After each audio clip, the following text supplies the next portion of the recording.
She had been a bride for 7 days when the police found her body in the woods outside Bath, and the man who had last seen her alive was the same man who had placed a ring on her finger. The wedding photographs were still displayed on her phone's lock screen. In every picture, she was laughing. Not the careful posed smile of someone performing happiness for a camera, but the real kind eyes, creased, shoulders slightly tilted. The particular joy of a woman who had waited for something and finally believed it had arrived. The images made it worse, somehow. They always do. Because joy that has been photographed just before it ends does not look like joy anymore. It looks like evidence. Caroline Whitfield was 31 years old. She worked as a physiotherapist at a private sports clinic in Bath. The kind of woman whose colleagues described her in the way that colleagues only do when they mean it: dependable, warm, impossible to dislike. She had a talent for remembering the small things about people, the names of their children, the results of their weekend matches, the things they had mentioned once in passing that most people forget and she did not. She brought that same attentiveness to everything she touched. Her flat in Bath was full of plants that were actually alive. She ran half marathons. She kept in genuine contact with friends she had made at university a decade earlier. Not the occasional hollow message, but the real, sustained, effortful kind of friendship that most people let fade and tell themselves they will revive someday. She had met Kwame Asante 2 years before she died, during a volunteer placement in Ghana. She had gone for 3 weeks and stayed for 6. That detail, the staying, the extension, tells you something about who Caroline was, someone with enough conviction in her own instincts to act on them. Someone willing to rewrite her plans when life offered her something worth staying for. Friends who knew her before that trip described the woman who came back as the same person, only more certain of herself. She had found something in Ghana that she had not been looking for. Kwame was 36, from Accra. He presented himself as a logistics coordinator, a man who understood the movement of things, the management of complexity. He was handsome in a careful way, dressed well, carried himself with a composure that read as confidence. In group settings, he was warm and funny, the kind of man who drew attention without appearing to seek it. Caroline's friends had eventually come around to him, though some of them, if you pressed them afterward, would admit that the process of coming around had felt slightly managed, that they had liked him because he made it easy to like him, that this had seemed, at the time, like a mark in his favor. The relationship had survived 14 months of long-distance daily video calls, 2 visits, the ordinary architecture of a love sustained across distance by effort and intention. The video calls were the scaffolding of what Caroline believed they were building. She would describe them to Priya with the particular warmth of someone reporting on something that mattered, the way he remembered what she had mentioned last time, the way he asked follow-up questions, the way he could make her laugh at the end of a difficult day from thousands of miles away. She did not know, and could not have known, that attentiveness at a distance is one of the easiest performances to maintain, that it costs nothing to remember the details someone volunteers freely, that the man on the other end of those calls had all the time in the world to be exactly what she needed, because there was nothing else in his evenings demanding his attention. The construction of an ideal version of oneself is much simpler when the other person cannot see your actual life. When Caroline announced the engagement, the people around her received it with the careful, measured enthusiasm of those who love someone enough to hide what they actually feel. Her mother, Margaret Whitfield, 62, a retired school librarian from Bath whose husband had died 3 years prior, who had therefore been navigating the world alone for a while, and had perhaps become more attuned to the ways things can go wrong, had said something once, directly, about 6 months before the wedding. She had chosen her words with precision and delivered them gently. Caroline had heard them with equal care and dismissed them with equal affection. She knew what she was doing, she said. She knew who he was. Her mother had nodded and let it go, and had shown up at that wedding with a gift and a genuine smile, and had not raised the subject again. Because that is what you do when you love someone more than you need to be right. The wedding took place in Bath. It was small and genuinely joyful, and photographed beautifully. Margaret stood in the pictures looking like a woman whose happiness was real and whose worry had been successfully suppressed, at least for the duration of the ceremony. Friends who attended described the day as one of the best they had been to. The speeches were good. The food was good. Caroline cried during her vows in a way that made several other people cry. Kwame stood at the altar looking like a man who had everything he wanted. 7 days later, she was gone. This is the story of what happened in those 7 days, and what happened to the people trying to understand them, and what it cost to find the truth in a case that was surrounded, from the very first morning, by noise that had very little to do with justice. Kwame Asante had arrived in Bath 6 weeks before the wedding on a spousal visa. This detail would become significant not because it was unusual for a couple to time immigration paperwork around a planned wedding, but because of what investigators would later establish about the condition of his life in Accra at the time of his departure. He had debts, not the ordinary, manageable kind, the kind that had reached a point of urgency, the kind where creditors have stopped being patient and started being present. The full picture of his financial situation in Ghana would take months to reconstruct, partly because the documentation was in another jurisdiction, and partly because piecing together what a person owes requires tracing what they have done, and Kwame had managed the traces carefully. What investigators eventually established was that by the time Kwame applied for his spousal visa, his situation in Accra had reached a kind of terminal point. The visa was not simply a romantic milestone. It was, at minimum, also a solution to a problem that had been accumulating for some time. None of this was visible from the outside in those first 6 weeks in Bath. He settled into Caroline's flat with the ease of a man who had been comfortable in many places. He accompanied her to social occasions. He was, by most accounts, attentive and engaged.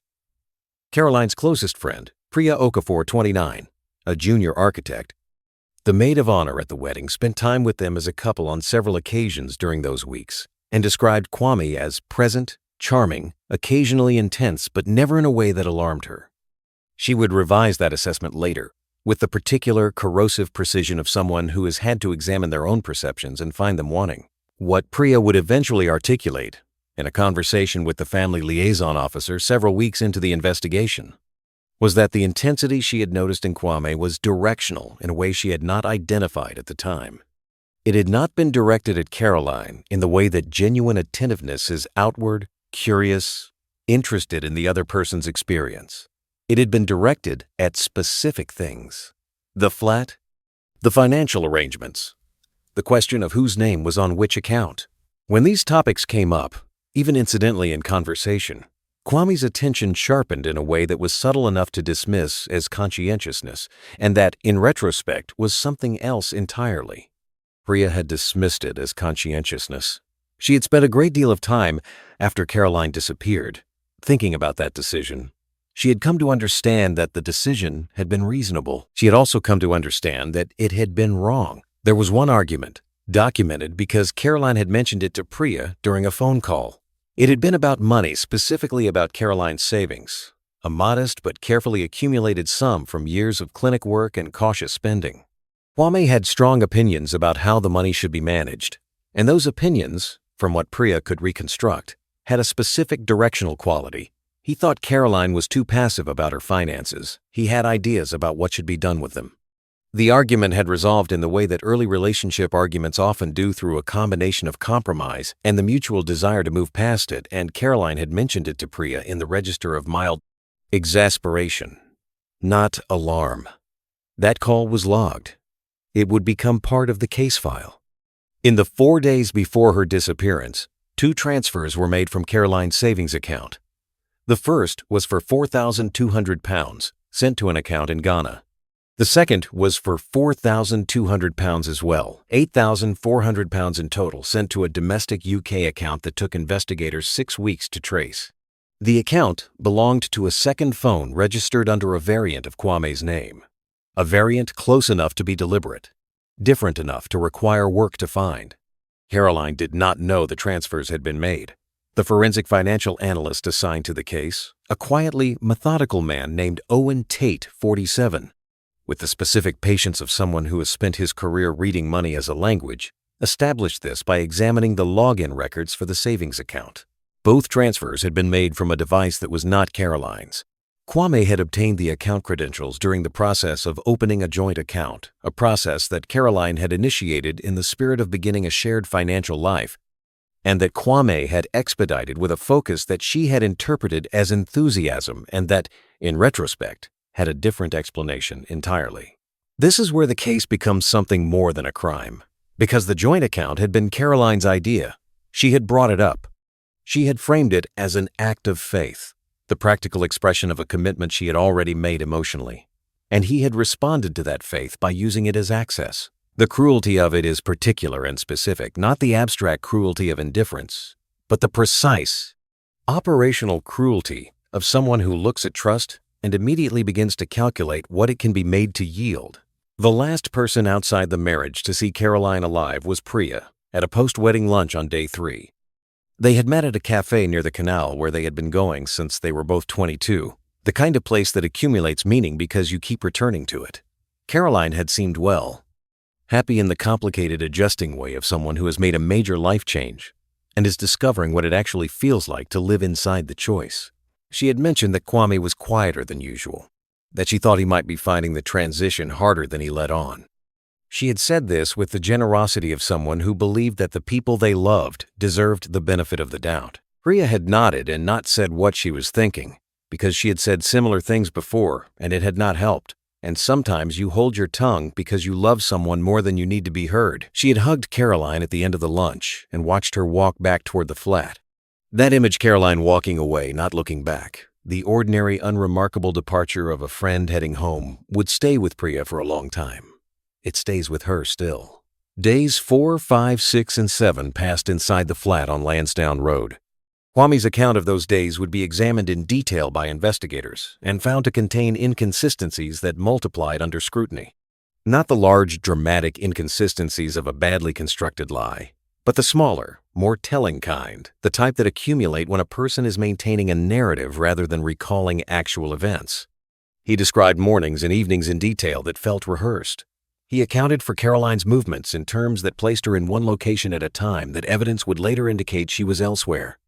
The inconsistencies were not individually conclusive. Together, they formed a portrait of a man who was not remembering, but managing. The interviews that produced these inconsistencies were conducted over 3 sessions across the first 2 weeks of the investigation. D.I. Lom had made a deliberate choice about pace, not accelerating the interview schedule in ways that would allow a defense lawyer to argue pressure or confusion, but spacing the sessions so that Kwame was asked to repeat his account across different contexts at different distances from the events in question. The gaps in his version did not appear immediately. They appeared in the comparisons, in what he said on day 9, set against what he said on day 12. In the small recalibrations that a person who is constructing rather than recalling makes when they realize a previous answer is no longer serving them, each recalibration was noted. Each one narrowed the space available to him. On day 8, Kwame reported Caroline missing. Not the previous afternoon, when he later claimed he had not known her whereabouts since mid-morning. Not the previous evening, when a reasonable person who did not know where their spouse was would have begun to worry. The following morning, he dialed the number and reported her disappearance in a voice that the officer who took the call described, in her notes, as measured, controlled. The word she used was controlled. Detective Inspector Rachel Lomb was assigned to the case that same morning. She was 43 with 17 years of experience in serious crime, a precision in how she framed problems, and an awareness of something that the case would require her to hold on to every day for the weeks that followed. The investigation had to be built on evidence, not on the story that was already being told outside the incident room, because that story had started immediately. A young white British woman missing. An African husband in the country 6 weeks who had waited through the night before, reporting her gone. The press had a narrative before the police had a suspect. It was the kind of narrative that writes itself, that requires no particular effort to construct, because it draws on a reservoir of assumption that is always available and rarely interrogated. D.I. Lom was not naive about what the narrative was or where it came from. She was not naive about the fact that some of the people writing it believed they were simply being concerned citizens who had noticed something obvious. Her response was methodical. Every piece of evidence pointing toward Kwame had to be tested twice as hard as she would have tested it on another suspect, not to protect him, to protect the case. A conviction built on assumption collapses. A conviction built on evidence stands. She had seen both kinds, and she knew the difference between them, not in theory, but in the specific, procedural detail of what it looks like when something goes wrong. This discipline cost time. It required a patience that was, under the circumstances, Caroline missing, the clock running, the press constructing their version of events with increasing confidence, extremely difficult to maintain. Some people around the investigation found it frustrating. D.I. Lomb understood their frustration and did not change her approach. Caroline's body was found on day 11, a wooded area 12 miles outside Bath, accessible by a road that Kwame had mentioned voluntarily during one of his interviews with investigators. He had offered the detail in what appeared to be a preemptive gesture. He had driven that road.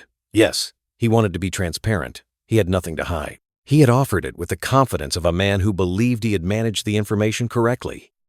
It was, forensic psychologist testimony at the trial would later suggest, a characteristic error, the overestimation of one's own narrative control, the assumption that volunteering a dangerous detail first is the same as neutralizing it.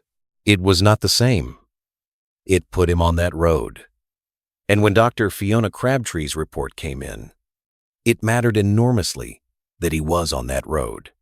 Dr. Crabtree was 55, a forensic pathologist with a reputation built on precision and an aversion to overclaiming. Her report established cause of death and, critically, a time of death window. And that window directly contradicted two elements of Kwame's account of the evening in question. Not peripherally. Not in the small, ambiguous ways that defense lawyers can work with. Directly. The report placed Caroline's time of death during a period when Kwame claimed to have been elsewhere, and in a location he insisted he had not visited beyond that single drive he had mentioned. The contradiction was not a minor discrepancy. It was structural. It did not leave room. The investigation had been building towards something coherent, but it was still fragmented. Financial transfers, geographical evidence, timeline contradictions, the behavioral inconsistencies in Kwame's account. What it needed was something that spoke to who he was before Bath, before the visa, before Caroline. That came from Adjoa Mensah. Adjoa was 38, a Ghanaian British community liaison who worked with the investigation team on cases involving cross-border elements. She had a network in Accra built through years of patient relationship building, the kind of contacts who could verify things that official channels could not. She had been brought into the case specifically because of the Ghanaian dimension, the financial transfer, the prior address, the question of what Kwame's life had looked like before he left. What she found, through those contacts, was a second wife, a woman who was still alive, still in Accra, and who had married Kwame 6 years earlier and had never officially divorced him. The existence of this marriage had not been disclosed on his spousal visa application. Under UK immigration law, this non-disclosure was not a paperwork irregularity. It was fraud. The visa had been obtained through deception, and the relationship it was supposed to legitimize had been, at least in its legal construction, built on a lie. Adjoa reached the first wife, the name withheld in all reporting at her request through 2 intermediaries, and a process that took 11 days. When she finally made contact, the woman agreed to give a statement. What she described was a pattern financial control that had escalated over the 2 years of their marriage, a specific incident of serious physical violence, and a police report that had subsequently been withdrawn. She declined to specify the circumstances of the withdrawal. She did not need to. The shape of it was familiar to investigators who had seen similar cases. Kwame had left Ghana shortly after that report was filed. The timing was not coincidental. The statement from Accra did something to the shape of the investigation that the financial evidence alone could not do. Numbers on a spreadsheet establish what was done. A woman's account of what she had lived through established who was doing it, the operational pattern behind the acts, the consistency of approach across 2 countries and 2 relationships. What had happened to Caroline in Bath was not a domestic situation that had turned catastrophic in a moment. It was the second iteration of a method. Kwame had practiced this. He had tested the model once, in Accra, and when that version had become legally dangerous, he had applied for a visa and started again. The first wife had been left behind, in more ways than one, in a city where the police report she had filed had disappeared. Caroline had been the next iteration. That is the word that belongs here. Iteration. Not passion, not rage, not a relationship that went wrong. A method applied twice to 2 different women in 2 different countries, with the same architecture of control at its center and the same exit strategy at its end. When D.I. Loam presented the assembled case for the arrest decision, she described it as complete. She meant this in the technical sense: sufficient, coherent, evidence-led, capable of standing in court. What she had was the forensic timeline from Dr. Crabtree that placed Kwame at the scene during the time of death. She had Owen Tate's financial reconstruction demonstrating deliberate, concealed transfers from Caroline's account.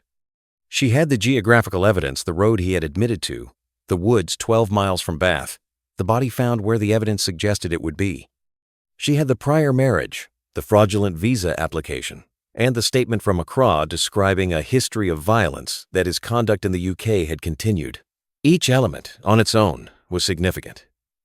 Together, they were the architecture of a prosecution. Kwame Asante was arrested on day 14. He said nothing at his arrest.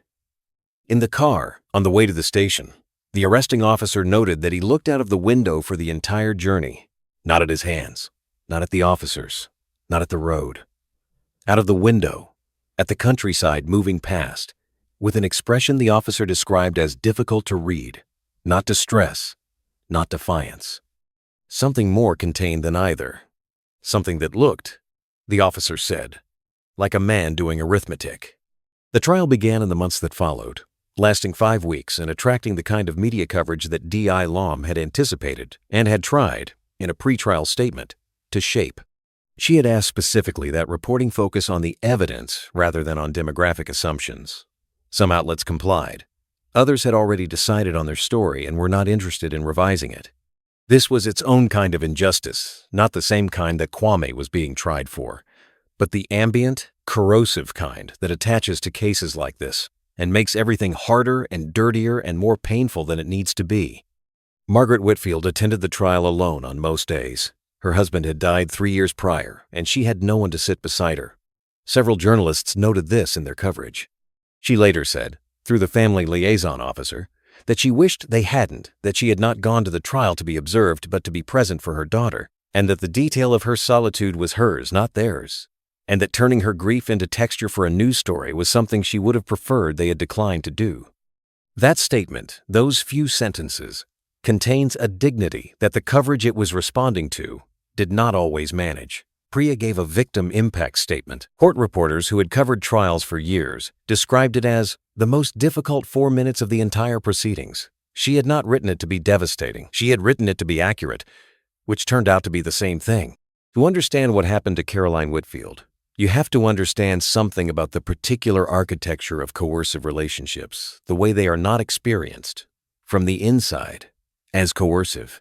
The word sounds clinical, official, the kind of language used in courtrooms and social work reports. But what it describes is something much more intimate and much more difficult to detect, especially when you are inside it. Caroline was not a naive person.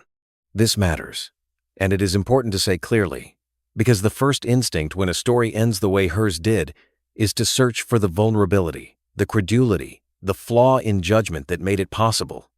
It is a natural instinct.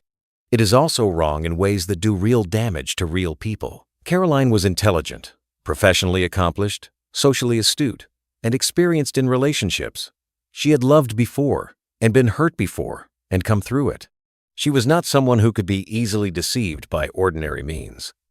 What she had was a trait that in most contexts is a virtue. Once she had committed to a person, she reframed contradictions as complexity rather than as warning signs. She believed in the people she had chosen. She extended to them the same quality of attention she extended to everyone, the birthday remembering, the small detail noticing, the genuine care for the interior lives of others. She extended it, in this case, to a man who was simultaneously running a calculation that had nothing to do with caring for her. The money conversation, the argument in the weeks before the wedding, the strong opinions about her savings had not read to Caroline as what it was. It had read as a man who thought about financial security with an intensity that she found slightly exhausting but not alarming, because that is how it looks from the inside. Because people who are being managed do not experience it as management. They experience it as a relationship that sometimes requires navigation, which is what all relationships require.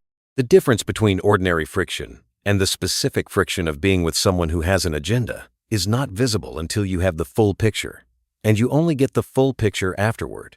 She had called it overprotective to Priya. She had used that exact word.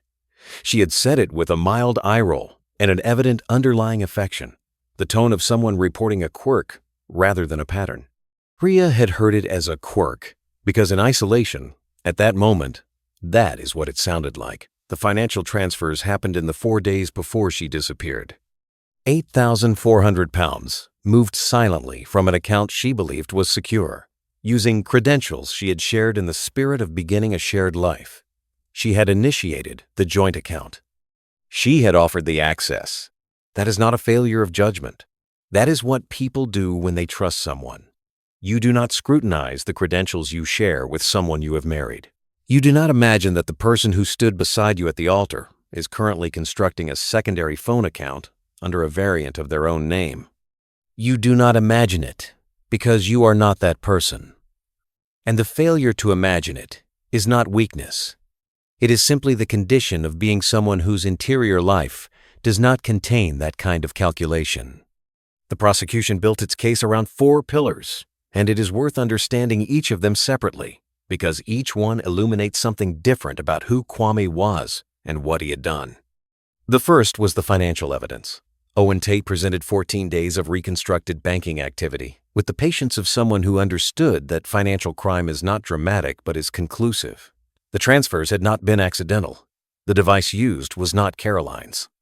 The account that received the domestic transfer was registered to a phone that had never been associated with Caroline's name, that had been active for 4 months before the wedding, and that had been used to make 3 calls to a number in Accra on the morning before Caroline's disappearance. The 3 calls lasted a combined 11 minutes.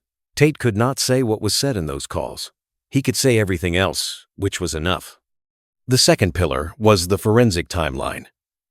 Dr. Crabtree had been careful in her report. Careful in the way that matters in a courtroom. Precise about what the evidence supported. Precise about its limits. What she could support was a time of death window. What she could establish was that within that window, Kwame's account of his whereabouts was inconsistent with the geographical evidence in ways that were not the result of memory imprecision. He had not misremembered where he was. He had described a location he had not been in order to avoid describing the one he had. The defense would challenge this, as it had to. Dr. Crabtree answered each challenge without retreating from her findings. She had the evidence and she had done the work, and she was not going to pretend otherwise. The third pillar was the prior marriage and the fraudulent visa. Ajoa Mensah's testimony about the process of locating Kwame's first wife was itself a small procedural drama. The contacts in Accra, the intermediaries, the 11 days, the statement taken from a woman who had her own very particular reasons for speaking carefully. The non-disclosure was documented, and the documentation was clear. He had known he was still legally married when he applied for the spousal visa. He had known when he stood at the altar in Bath. He had known every day of the 6 weeks in the flat on Lansdowne Road. The marriage he had built with Caroline was, in its legal structure, a fiction. It had been constructed to serve a purpose, and that purpose was immigration status and access to the life and the savings, and the account credentials, and the financial future of a woman who believed she was beginning something real. The fourth pillar was the statement from Accra. The first wife's testimony was read into the record, her name protected. It described 2 years of escalating financial control and 1 incident of physical violence serious enough that she had gone to the police. It described the withdrawal of the police report under circumstances she declined to specify. It described Kwame leaving Ghana in the period that followed. The defense objected to its inclusion on grounds of relevance and prejudice. The objections were heard and denied. The statement remained in the record. Taken together, the 4 pillars did not tell a story of impulse or desperation or tragedy in the ordinary sense of that word. They told a story of sustained, deliberate planning. A man who had looked at his situation in Accra, identified what he needed, found a route to it, and executed that route over a period of years with a kind of patience that is its own specific form of cruelty. Caroline had not been a victim of bad luck or circumstance. She had been selected. She had been chosen because she was the kind of person, she was the kind who stays, the kind who extends trust, the kind who reframes contradiction as complexity. Her best qualities had been identified and used. The defense presented what defense is present in cases like this: challenges to individual elements, arguments about the inferential leaps required to connect the financial evidence to a murder charge, questions about the certainty of the forensic timeline. It was competent, in the way that competent defense work must be. The jury deliberated for 2 days and returned a verdict on all counts: guilty of murder, guilty of fraud, guilty on every charge. Kwame Asante was sentenced to life imprisonment with a minimum tariff of 24 years. He had been 36 at the time of the wedding. He will be at least 60 years old before he is eligible for parole consideration. He will spend what should have been the middle of his life in a cell, and the particular arithmetic of what that represents, what he threw away, what he destroyed to throw it away, is something that the jury had presumably already calculated before they reached their verdict. He showed no visible reaction at sentencing. He looked straight ahead. The officer beside him noted that his expression did not change. The trial proceedings had lasted 5 weeks, but the testimony that cut deepest occupied a single afternoon in week 3. It was the afternoon that Owen Tate walked the court through the precise sequence of actions required to transfer 8,400 pounds from an account that was not his, using credentials obtained through a process he had engineered, via a device registered to a false identity, to destinations chosen in advance. Tate presented this sequence without editorial comment. He was not there to characterize what the evidence showed. He was there to establish what the evidence was. The characterization would come from the jury, but the effect of watching a careful, precise man lay out the exact mechanical steps of a betrayal, the specific clicks and entries and authorizations that had moved Caroline's money while she was somewhere in the flat, probably in the kitchen, probably making tea, trusting that her savings were where she had left them, was not something that the courtroom absorbed without feeling. There is a specific horror in financial evidence that is different from the horror of physical evidence. Physical evidence speaks to a moment, a place, a time, a violent act that ended in a few minutes or hours. Financial evidence speaks to duration. It shows you the whole period of calculation. It shows you the days and weeks during which a person maintained a warm, present, attentive exterior, while simultaneously making arrangements that required Caroline to be gone. The secondary phone had been active for 4 months before the wedding. 4 months. The calls to Accra had been made on the morning of the day she disappeared. Those 2 facts, placed side by side, showed a man who had been operating in 2 registers simultaneously for the entire span of their life together in Bath. The visible register of a man settling into a new country and a new marriage, and the invisible register of a man with a plan that had been running in parallel all along. The jury had seen this. Tate had made sure they saw it, not as an abstraction, but as a sequence. Step 1, Step 2, Step 3. The precision of it was its own kind of testimony. The investigation had taken 14 days to reach an arrest, 5 weeks of trial to reach a conviction, and years of careful work by people whose names are not always in the stories to build the case that stood in court. It is worth accounting for those people, because the story of how Caroline's death was answered is not only a story about what Kwame did, it is also a story about what investigators did well. D.I. Rachel Loam gave an interview after the conviction in which she described the investigation as the hardest professional challenge of her career. The challenge had not been the evidence, which had accumulated with the methodical inevitability that good investigative work produces. The challenge had been doing it correctly in an environment where people had already decided on the answer and were waiting for the investigation to confirm it. The noise around the case had been constant and had often been racially inflected in ways that complicated everything, not because Kwame was innocent, but because he was guilty in ways that the most vocal external commentary had not actually established. The version of Kwame that was being tried in the press in the first week was not always the same man being tried in court. This matters because the wrong kind of prosecution causes harm even when it produces the right result. A verdict secured by assumption rather than evidence can be appealed. It can be overturned. It puts Caroline at risk retroactively. The risk that the conviction could be undone, that the truth could be legally lost, that the man who killed her might walk out of a courtroom because the case against him had been contaminated by the shortcuts people were so eager to take. D.I. Loam had not protected Kwame. She had protected the case. And in protecting the case, she had protected Caroline, the real one, the one who deserved real justice rather than the version that feels satisfying in the short term. Owen Tate's work was never going to attract headlines. Financial investigation is slow and detailed and does not translate easily into the kind of television-ready narrative that public interest demands. But it was the financial evidence that established premeditation. The transfers, the secondary phone, the accounts in 2 countries, these were not the actions of a man who had made a terrible decision in a moment of rage.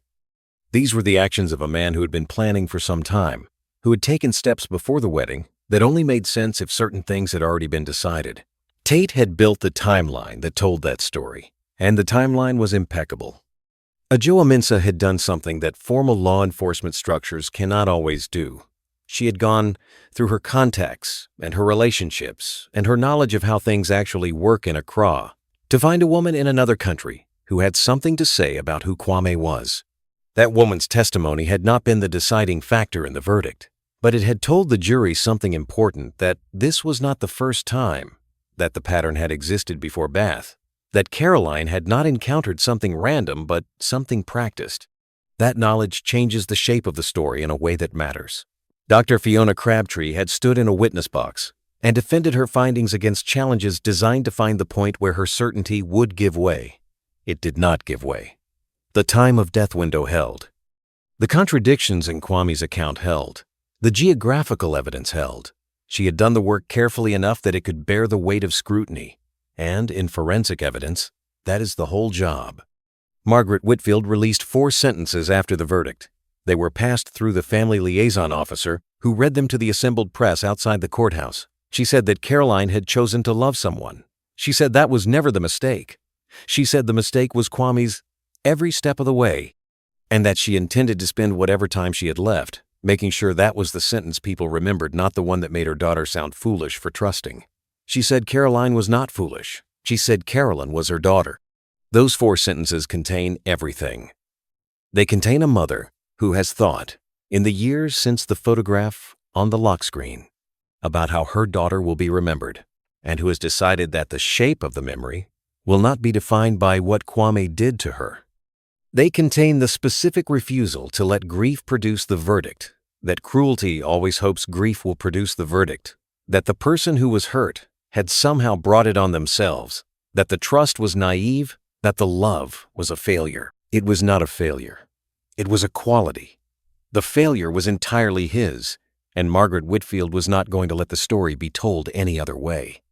Priya Okafor, who had stood in a courtroom and spoken 4 minutes into the record about what the loss of Caroline meant to the people who had loved her, continued working as an architect in Bath.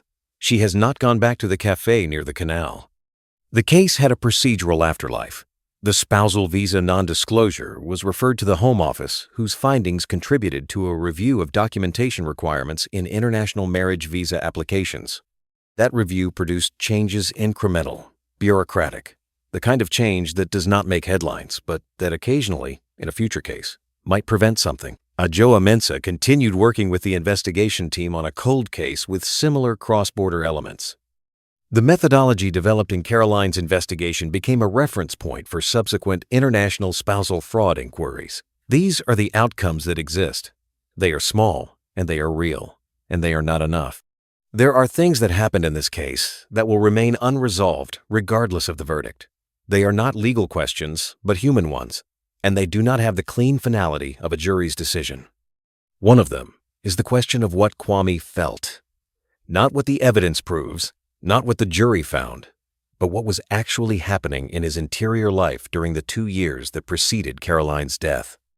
There are people who will read this case and see a simple calculation, a man who identified a resource and exploited it until it was no longer convenient, who felt nothing real at any point, who performed love as efficiently as he performed everything else.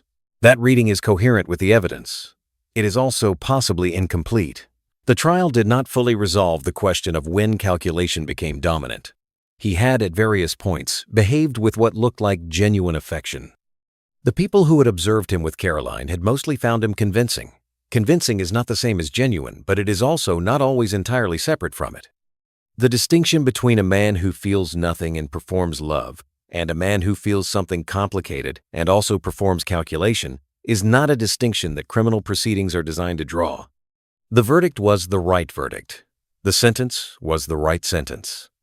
The ambiguity is still there, sitting in the space between what the law required and what the full human truth might be. A second unresolved question is what Caroline knew or sensed in those final days. Her messages to Priya in the weeks before the wedding were warm and occasionally frustrated but not alarmed. There is no documented evidence that she had become afraid. But absence of documentation is not the same as absence of feeling, and the internal experience of a woman in the days before her death is not something that any investigation can reconstruct with certainty. What investigators could establish is what was done to her. What was done to her was terrible, and it was deliberate, and it was planned. What was inside her knowledge or her instincts in those last days, whether some part of her had begun to understand, whether she was afraid or confused or still, impossibly, trusting, is a question that no one alive can answer. Margaret Whitfield, who is the only person with the standing to speak to who her daughter was, has declined all interview requests since the verdict. She released 4 sentences. They were enough. She does not owe anyone more than that. The thing that makes Caroline's story particularly difficult to absorb is not the crime itself, terrible as it was, but the specific mechanism of it. The instrument of her destruction was her own trust. Her willingness to open an account and share the access, her readiness to extend to another person the assumption of good faith, her habit of interpreting contradiction as complexity rather than warning. These are the qualities that her friends and colleagues used to describe her. These are the qualities that made her good at her job, good at her friendships, good at being the person she was in the world. And they were the qualities that were identified, assessed, and weaponized. This is a specific kind of cruelty. It is not the cruelty of attacking someone's weakness. It is the cruelty of attacking someone's strength, of identifying what is best in a person and building a mechanism to turn it against them. The fact that Kwame had done it before, in Accra, with a different woman, and had left that situation when it became legally dangerous and moved on to construct the same mechanism around a new person, that is the detail that closes the door on ambiguity.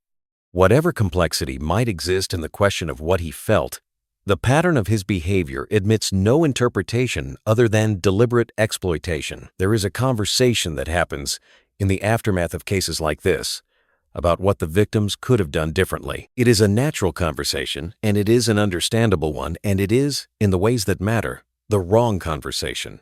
The question is not what Caroline could have done differently. The question is what kind of world produces the Kwame Asantes, the people who move through it, treating human trust as a commodity, who calculate the vulnerability in a person's capacity for love and build operations around it. That question does not have a clean answer. It does not resolve into a policy recommendation or a warning poster or an improved visa documentation requirement. It is a harder question than those, and it does not go away when the trial ends. Caroline Whitfield was a physiotherapist from Bath who remembered everyone's birthday and kept her plants alive and ran half marathons and believed in the people she loved with a completeness that her friends and family found both admirable and, in moments of worry, slightly terrifying. She had gone to Ghana for 3 weeks and stayed for 6 because something there had felt worth staying for. She had loved the person she found there with the full extent of what she was capable of, which, by every account, was considerable. She had walked back to the flat on Lansdowne Road at the end of the last lunch with her best friend, and she had not looked back, and Priya had watched her go. She was 31 years old.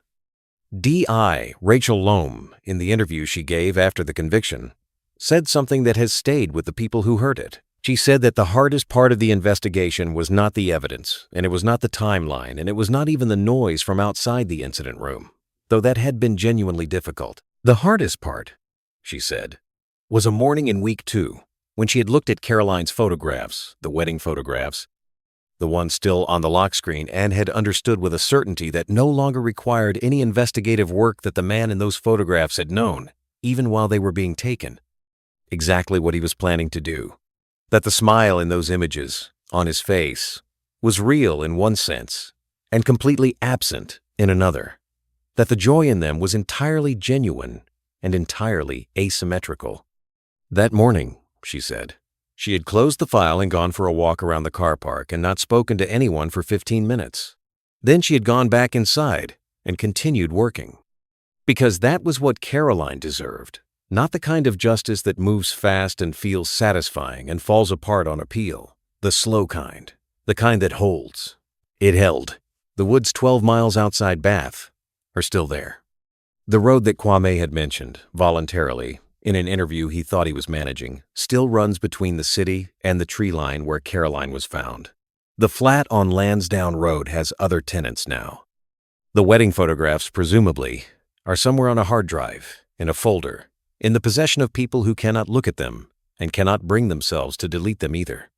Somewhere in a cell in a British prison, a man who spent years calculating the worth of other people's trust is doing arithmetic of a different kind. Whether he understands what he destroyed, not the life, but the particular quality of it, the birthday remembering and the plant keeping, and the willingness to stay 6 weeks longer than planned because something felt worth staying for, is a question that justice cannot answer. Margaret Whitfield has the answer she asked for. Not the answer she wanted. There is no such answer. But the one she asked for, that the sentence people remember, is the right one. That her daughter was not foolish. That the failure was his. She was not foolish. She was her daughter. That is what Margaret Whitfield has left. And it is not enough. And it is what she has. And she is holding on to it with both hands. If you are watching this, and you have felt, in the telling of Caroline's story, something that resembles the early stages of what she felt, the particular warmth of being attended to by someone who seems to see you with unusual clarity, who asks the right questions and remembers the answers, who makes you feel that your ordinary life has been elevated into something worth choosing, then the thing to understand is not that this feeling is dangerous. It is not dangerous. It is one of the most real and important things a person can experience. What is dangerous is the person who engineers that feeling as a precondition for access. The person who has studied your profile before they speak to you, who knows your vulnerabilities before they ask their first question, who is managing a timeline that you are not aware of. The difference between that person and someone who genuinely cares is not visible from the inside, not at first, not in the warmth of it. It becomes visible in the small moments of inconsistency, in the specific quality of how they respond when you set a limit, in the directional nature of their interest in your finances, in the pattern of what they want to expedite. Caroline saw those moments. She interpreted them as complexity. The reframing was not a failure. It was a quality. It was also the thing he was counting on. Investigate.